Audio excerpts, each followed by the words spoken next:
Bienvenido a una reflexión sobre el discurso del presidente Gustavo Petro hoy, día de las manifestaciones, de las marchas a favor de las reformas sociales en la Plaza de Bolívar. El discurso lo hemos escuchado muchas veces en Colombia. Desde Gaitán se escucha ese reclamo a las élites para hacer reformas sociales y buscar el desarrollo de un país más justo,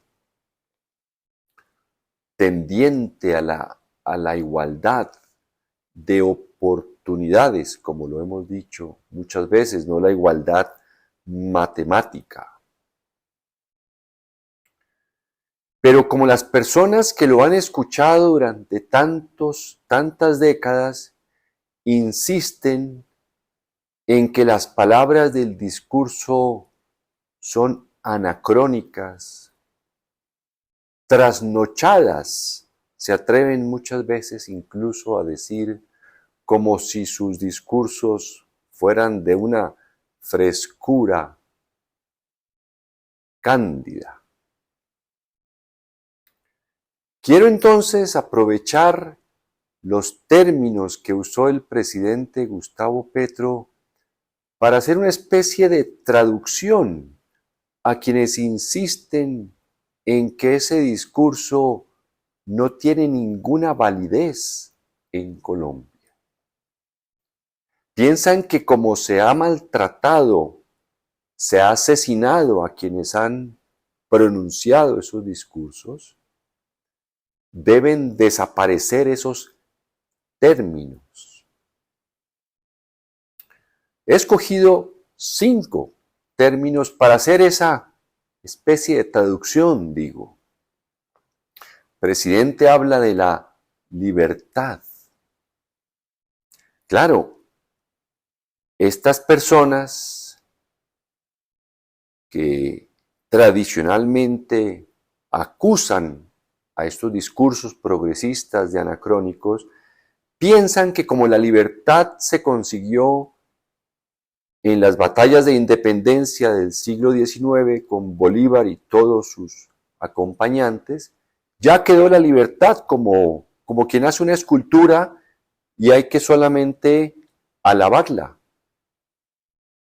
Entonces la libertad solamente es para ellos y para manosearla y para mantenerse en el poder y para cada vez acumular más poder y más bienes y asociarse las clases políticas con las clases pocas, los grupos pocos que se han beneficiado de esa democracia que también piensan que como se conquistó no hay que cultivarla, ni cuidarla, ni protegerla.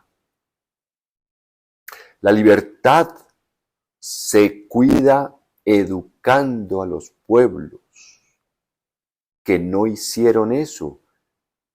Los partidos políticos que surgieron de esas guerras de independencia y lo único que hicieron fue sembrar el odio que todavía hoy padecemos sus consecuencias.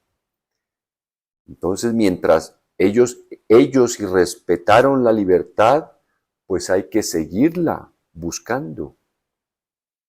No hay una libertad para todos mientras no haya educación para todos. El siguiente término que usa el presidente es de esclavizar.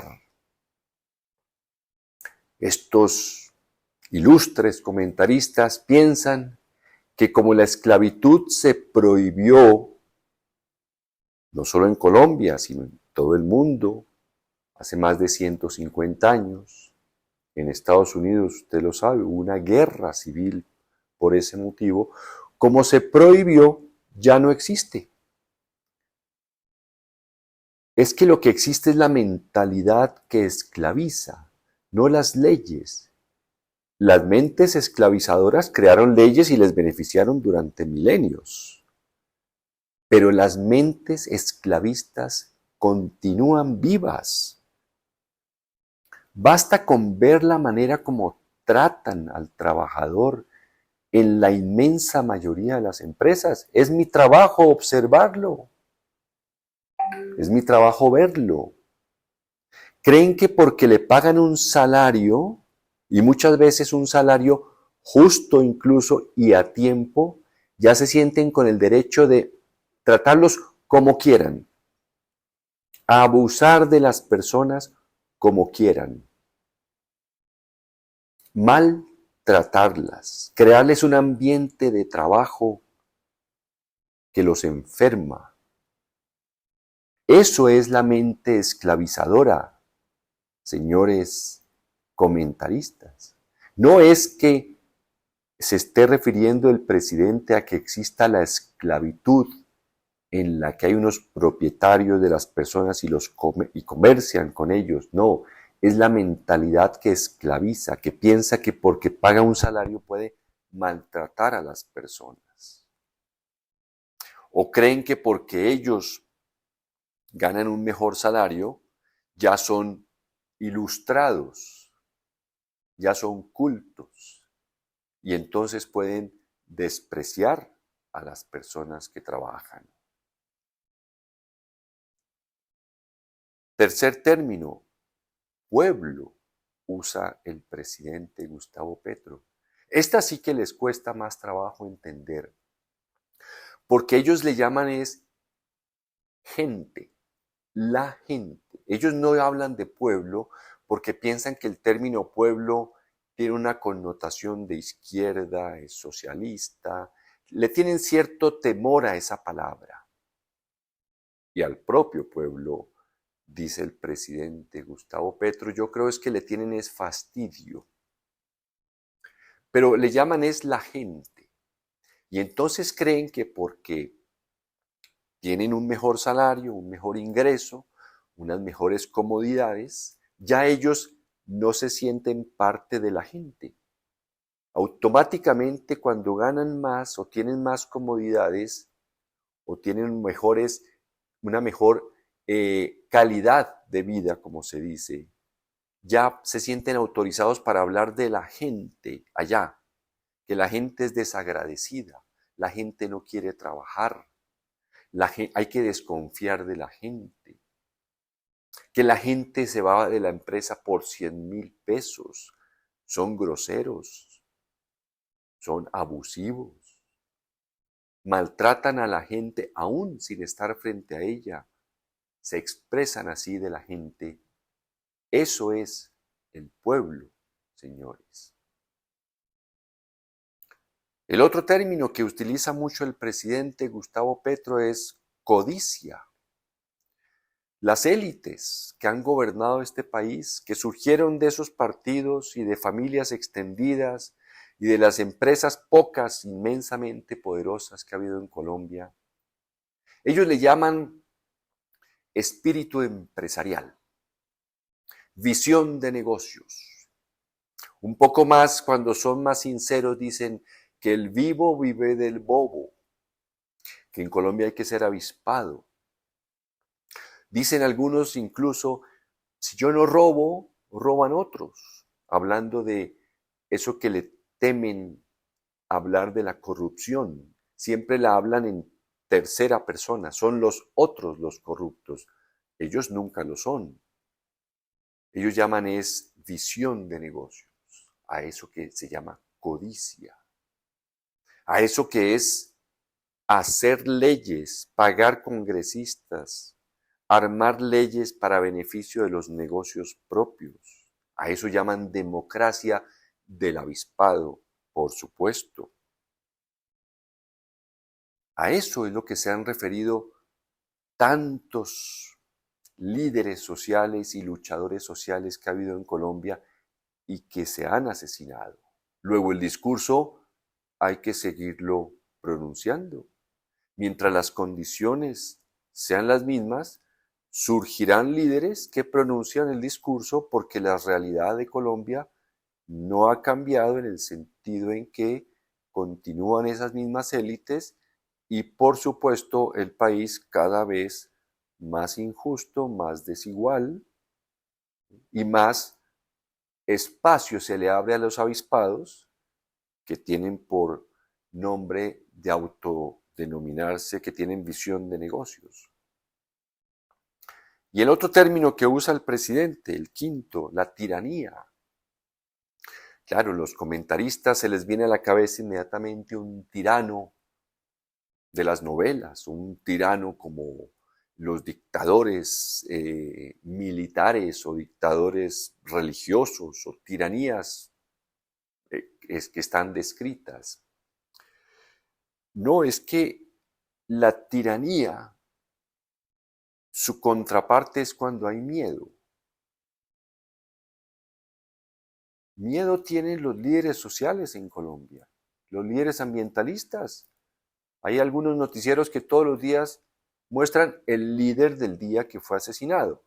Y yo creo que ellos mismos saben que no es el único. ¿Qué pasó con la UP? ¿Qué pasó con los excombatientes del M-19, de las FARC, que asesinan todos los días?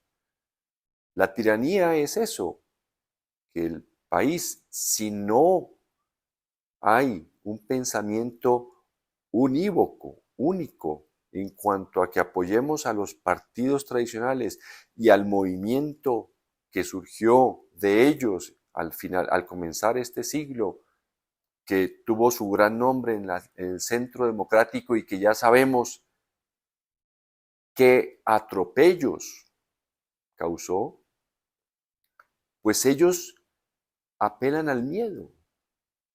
A los soldados les decían cuando yo era joven que si triunfaba la revolución y ellos tenían 2 gallinas, les quitaban una.